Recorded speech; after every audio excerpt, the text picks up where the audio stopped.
paham pemirsa bahwa ini memang niatannya baik untuk membangun ekosistem halal di Indonesia pemirsa. Itu yang akan saya tanyakan nanti dengan narasumber saya, ini pelaku usaha Pak Rudi. Saya mau sapa terlebih dahulu Pak Rudi. Assalamualaikum, selamat malam. Ya, kita cek dulu ya komunikasi kita dengan Pak Rudi. Pak Rudi, tampaknya belum terhubung ya. Saya tanyakan saja langsung kepada Pak Firdaus. Saya sebenarnya ingin mewawancarai Pak Rudi, pelaku usaha yang sekarang berusaha untuk mengurus sertifikat halal. Tapi saya dengar di sini Pak Firdaus, Pak Teten mengatakan, janganlah 18 Oktober, ditundalah terlalu cepat. Ini seperti apa? Kalau saya melihat begini, Mbak ya. Tadi yang Pak Sabta katakan bahwa memang sertifikat halal ini, gitu ya. Ini harusnya menjadi nilai tambah bagi pelaku usaha mikro. Ya, selain tadi memang mandatori seperti itu. Nah, kalau kita melihat 6 bulan lagi, gitu ya, 6 bulan lagi ini berarti effort pemerintah nih yang perlu kita tingkatkan gitu ya. Dalam artian tadi ada tantangan ya tadi di sisi hulunya ataupun dari sisi. Kalau pelaku usaha mikro itu misalkan dia mengurusnya susah, perlu ada pendamping halalnya. Pendamping proses halalnya ini sampai dengan saat ini baru berjumlah 85 ribuan gitu ya Pak Akil kalau nggak salah seperti itu ya. Namun sebarannya belum merata. Nah sedangkan pelaku usaha itu kan sampai ke pelosok negeri gitu lah, ibaratnya seperti itu. Nah ini bagaimana nanti PR kita, tadi pendampingnya kita perbaiki atau kita tambah, kemudian kita juga tingkatkan skillnya, kemudian juga tadi dari sisi hulunya, tadi ya saya melihatnya dari hulunya lagi nih Mbak ya, bagaimana nanti kesiapan kita dari sisi hulunya, RPH, RPU-nya. Jangan sampai tadi Pak, kan memang amanat undang-undangnya, itu jasa penyembelihan, hasil sembelihan harus halal juga. Berarti ini yang PR kita nih, bagaimana kalau sudah hasil sembelihan dan jasa penyembelihan ini halal, ini mudah-mudahan 50% masalah tadi yang bagaimana UMKM belum punya sertifikat halal itu akan selesai. Terutama kalau Mbak lihat kan pedagang bakso, somai, gitu ya, dimsum dan sebagainya. Ini perlu adanya tadi kalau dia misalkan dia sudah sadar, sudah punya awareness untuk mendapatkan sertifikat halal, tapi untuk mendapatkan bahan baku susah, itu kan harus kita pikirkan. Nah ini yang memang dari sisi pemerintah perlu kita pikirkan bagaimana di hulunya dulu. Itu mungkin Mbak. Oke. Memang tidak sesederhana yang kita bayangkan pastinya. Tapi untuk lebih jelasnya saya akan tanya kepada pelaku usaha di sini Pak Rudi. Saya mau tanya-tanya ini bagaimana ya pengalaman Pak Rudi tentang sertifikat halal ini, apakah beliau sudah punya atau mungkin masih berusaha untuk mendapatkan ya. Saya ke Pak Sabta Nirwandar terlebih dahulu. Pak, mengenai rantai pasok ini kan jadi problem ya. Kita mau memang untuk mendorong seluruh pelaku usaha itu punya sertifikat halal. Tapi kalau hulunya si pemasok daging tadi itu pun nggak semua punya sertifikat halal. Lantas gimana Pak? Iya, kalau bahasa kerennya ini di dunia ini disebut halal food supply chain. Dari farm ke table. Dari mulai hulu ke hilir. Ini prosesnya harus halal semua. Bisa nggak dilaksanakan? Saya ambil perspektif juga ya. Kita jangan hanya lihat kita. Gimana negara seperti Brazil yang 97% Katolik dan Kristen mensuplai produk ayam halal untuk dunia Islam, OIC dan seterusnya. Contoh, artinya rantai pasok itu bisa disiapkan juga dengan manufacturing system. Nah sekarang gimana masyarakat? Ya tinggal beli aja, dia kompetitif harganya. Sama aja sekarang saya tukang bakso nih. Saya daripada saya bikin bakso sendiri susah, saya beli baksonya aja yang di mall mana tapi halal, certified baksonya. Sudah itu kedua apa? Minyak goreng. Minyak gorengnya mana yang halal? Bimoli itu apa? Silakan. Satu lagi mie Indomie pasti udah halal. 3 itu udah saya beli clear. Ini halal semua. Nah dia tinggal gambar cari untungnya. Ya itu barang titipan alias dia ambil jasanya. Dia kan beda yang ngaduk Mbak Caca sama saya kalau bikin mie.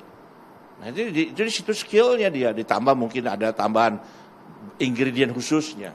Sehingga tidak terlalu mempermasalahkan itu. Nah ini contohnya lagi juga ada di tempat lain lah. Saya nggak sebut negara. Kentucky Fried Chicken itu yang grey besarnya. Itu kalau di Malaysia halal semua. Tidak ada tidak halal. Dari mulai julehanya, jurus sembelih halalnya sampai ke proses sertifikasinya.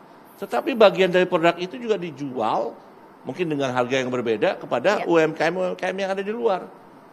Nah, itu dilengkapi dengan ingredients yang halal. Sehingga proses itu seperti itu. Tapi kalau kita visionnya halal itu susah, halal itu tidak menguntungkan, ya orang nggak akan rame-rame itu. Nah, kenapa sekarang saya tanya? Yang gede-gede sekarang ikut halal. Karena big business. Iya, baik. Karena apa? Karena itu menghasilkan uang banyak. Betul. Mengapa yang kecil tidak boleh untung? Iya. Kita sudah tangkap ya bahwa think big dulu ya pemirsa, meskipun memang tidak sederhana itu implementasinya. Tapi bolehlah kita tanya-tanya langsung kepada pelaku usaha yang sekarang sudah dengar bahwa harus punya sertifikat halal. Apakah mudah bagi mereka? Saya akan sapa Pak Rudi. Selamat malam. Selamat malam.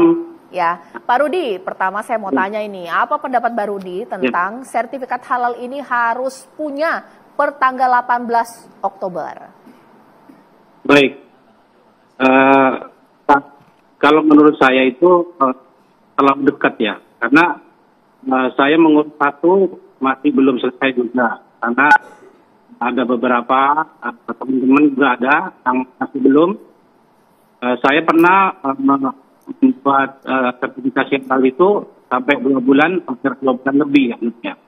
Karena persiapan untuk membuat matriknya, bahan bakunya, itu semua harus tersertifikasi halal.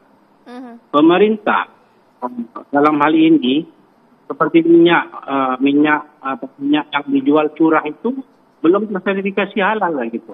Nah, sebetulnya di hilirnya ini harusnya disertifikasi dulu, sehingga yang dipakai oleh menjadi produksi itu semuanya sudah halal.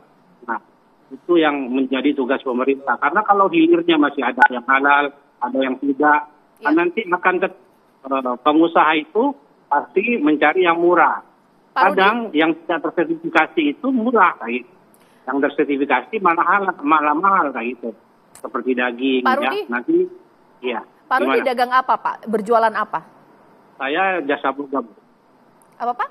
Catering ya, Pak ya? Jasa boga catering, ya? Oke. Saya mau tanya sebenarnya seberapa penting sertifikat halal ini bagi pedagang untuk mendapatkan cuan atau keuntungan? Ada tidak konsumen yang tanya, Pak, ini Bapak dagang barangannya halal tidak? Ada seperti itu tidak? Pada prinsipnya, kalau di negara kita ini kan semua Muslim, Bu. Pasti menganggap kalau orang yang jual itu adalah sudah halal semua. Tetapi banyak orang yang tidak paham. Bila mereka sudah ke pasar belanja, itu semua tidak tersertifikasi halal. Seperti pemotongan ayam. Itu ada yang masih dipotong oleh para pengusaha ayam yang tidak punya sertifikasi halal kayak gitu. Nah, bagaimana pemerintah bisa menerapkan sertifikasi halal ini sehingga bisa hilirnya ini yang dipakai oleh masyarakat bisa tersertifikasi semua gitu. Sehingga menyulitkan para pengusaha kalau misalnya nanti sudah harus halal semua gitu ya. Karena mungkin mencari hal-hal yang sudah tersertifikasi itu susah gitu. Itu seperti itu. Pak Rudi, ada berapa UMKM di bawah naungan APJI, Pak? Kira-kira 18 Oktober tengah waktunya ini bisa kekejar tidak sih? Karena kalau tidak penuhi, tidak punya sertifikat halal, nanti akan ada sanksi loh. Betul. Ya, kalau anggota kami itu sekitar 2.000 sampai 3.000 gitu ya. Tapi intinya kami sudah himbau memang mereka itu harus punya sertifikasi halal. Karena semua itu sudah kewajiban kami.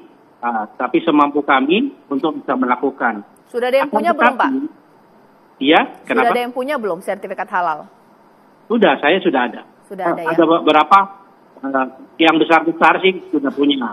Tapi kalau yang kecil agak susah. Apa sih tantangan yang kecil ini untuk mengurus sertifikat halal selain rantai pasok? Apakah mungkin segmen mereka tidak terlalu memperdulikan mengenai halal tidaknya ataukah apa? Sebetulnya mereka kalau sudah pemerintah mewajibkan harus memperhatikan itu.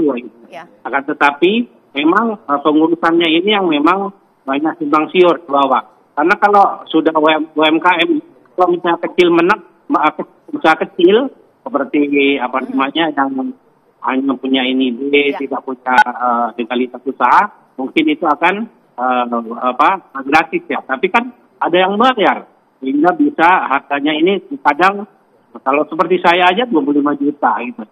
Nah, saya masih 4 tahun ini, tapi sekarang sudah punya seumur hidup gitu ya.